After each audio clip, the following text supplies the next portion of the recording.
हम करने वाले हैं मेंटल मैथ कक्षा 7 अध्याय 9 प्रीमिय संख्या का अगला भाग प्रश्न नंबर 11। मैं हूं हरी सर और आप सभी बच्चे देख रहे हैं आपका अपना YouTube channel math with Hari sir special Hindi medium के बच्चों के लिए। आइए करना शुरू करते हैं।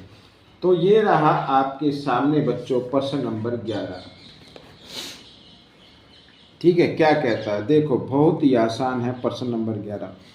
सबसे छोटी प्राकृत संख्या व सबसे बड़े ऋणात्मक पूर्णांक का योग बताइए। अब बच्चों सबसे छोटी प्राकृत संख्या होती है 1, ठीक है, और सबसे बड़ा ऋणात्मक जो होता है, ऋणात्मक का मतलब जो जीरो के सबसे ज्यादा नजदीक हो। मान लो यहाँ पे 0 है, इधर ये इस तरीके से घटा 1 घटा 2 घटा 3 घटा 4, ऐसे जो जीरो से ज्यादा दूर होता चला जाएगा वो छोटा होता चला जाएगा, और जो जीरो के सबसे नजदीक होगा वो क्या होगा, बड़ा होगा। तो सबसे बड़ा ऋणात्मक आपका क्या होगा, घटा 1 होगा। ठीक है, तो यहां पर मैं लिख देता हूं सबसे छोटी प्राकृत संख्या।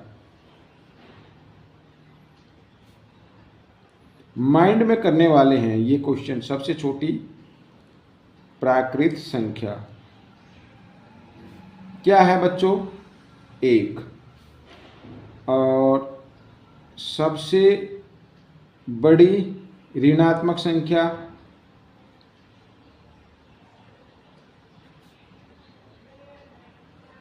क्या है बच्चों, घटा 1 का योग बताना है। योग तो ये लिख लिया, घटा 1 जमा ये।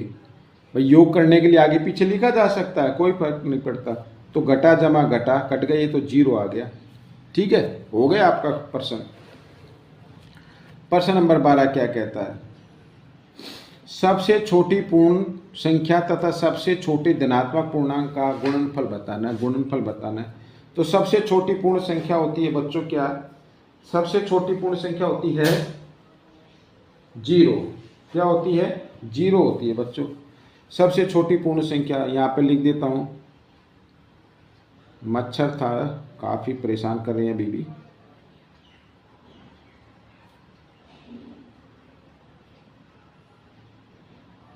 सबसे छोटी पूर्ण संख्या 0। पूर्ण संख्या 0 से शुरू होती हैं और प्राकृत संख्या 1 से शुरू होती है, याद। सबसे छोटी धनात्मक, धनात्मक का मतलब जमा की संख्या, ठीक है ना, वो होती है 1, सबसे छोटी 1। अब इनका लिखा गुणनफल बताना है। अगर 1 को 0 से गुणा करेंगे तो 0 ही आएगा, ठीक है ना, ये 0 आपका उत्तर बन गया। आइए करते हैं प्रश्न नंबर 13। ये रहा आपके सामने, कितने लोगों के मध्य 21 किलोग्राम राशन बांटा जाए ताकि प्रत्येक को 7/3 किलोग्राम राशन मिले। कितने लोग, यानी लोगों की संख्या बतानी है। लोगों की संख्या आपको बतानी है। तो बहुत ही आसान है, लोगों की संख्या बतानी है ना, तो 21 को आपको भाग कर देना है जितना एक व्यक्ति को राशन मिलेगा, यानी 7/3 से। ठीक है, ऐसे आइए करते हैं। तो 21 भाग का निशान करना है, गुणा में चेंज, और नेक्स्ट संख्या का क्या कर देना, उल्टा कर देना, ऐसे। 7 एकम 7, 7 तिया 21, इसके नीचे कुछ है तो 1 मान सकते हो। 3 गुणा 3, 3 तिया 9, तो 9 व्यक्ति आ जाएंगे बच्चों। कितने आ जाएंगे, 9 व्यक्तियों के बीच में बांटा जाएगा। हो गया ये भी आपका प्रश्न हल। आइए करते हैं प्रश्न नंबर 14। ये रहा आपके सामने, बहुत ही आसान है। प्रश्न नंबर 14 क्या कहता है, छायांकित भाग को परिमित संख्या के रूप में ज्ञात कीजिए। छायांकित भाग,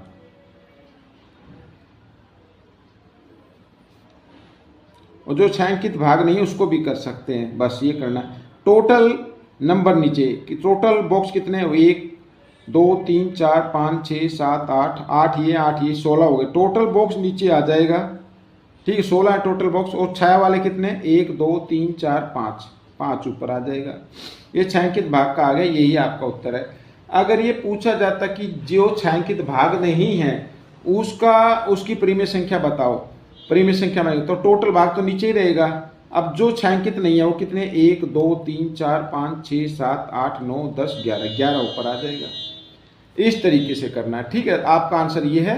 और अगर ऐसा आता है कि जो छायांकित भाग नहीं है उसको परिमेय संख्या में रूप में व्यक्त कीजिए तो ये आंसर होगा। ठीक है, आइए प्रश्न नंबर 15 कर लेते हैं। कौन सी परिमेय संख्या बड़ी है? बड़ी बतानी है बच्चों। आप घटा 4/9, आपको क्या करना है, इस घटा के निशान को ऊपर लगा लेना है इस तरीके से, और फिर कर देना क्रॉस में मल्टीप्लाई ऐसे। ठीक है, बस अंश को देखना है बाप को, सिर्फ क्या देखना है, अंश को। यहाँ पे आया 6 चौक, यानी घटा 4 को 6 से करें तो कितना आएगा, 24 आएगा, घटा 24 आ जाएगा। और 9 को 5 के साथ करेंगे, यानी 9 गुणा घटा 5, ठीक है, तो कितना आएगा, कितना आ जाएगा, घटा 45 आ जाएगा। अब आपको बताना है इसमें कौन सी बड़ी संख्या है। अब बड़ी का मतलब आपको देखना है, अगर हम यहाँ पर 0 से गिनना शुरू करें, ऐसे घटा के ना दोनों संख्या, तो 1 2 घटा 1 घटा 2 घटा 3, इस तरीके से अगर हम करें तो घटा 4, तो ये घटा 24 और घटा 45। पहले क्या आएगा बताइए भाई, घटा 24 आएगा या घटा 45 आएगा? जी घटा 24 आएगा। और घटा 24 किसका आया, यहाँ पर ही आया। घटा 4/9 ये बड़ी परिमेय संख्या होगी। भाई मैंने बताया अगर दोनों तरफ घटा का निशान है, जिसे ऋणात्मक बोलते हैं, अगर जो संख्या 0 के नज़दीक होगी वही संख्या बड़ी होती है। अब 0 के नज़दीक अगर इनको देखिए, घटा 24 और घटा 45, तो 0 के नज़दीक तो ये संख्या आएगी, ये तो 0 से बहुत ज़्यादा दूर हो गई, तो घटा 4/9 बड़ी संख्या है। ठीक है, ये आपका उत्तर बन गया। इस तरीके से आपको ये करना है। तो बच्चों ये प्रश्न आपका हल हो गया है और ये वीडियो भी कंप्लीट हो गई है। आपको ये वीडियो कैसी लगी मुझे ज़रूर बताएं और इसमें से सीखकर दूसरे बच्चों को ज़रूर सिखाना है। अब हम मिलेंगे अगले भाग में, तब तक के लिए धन्यवाद।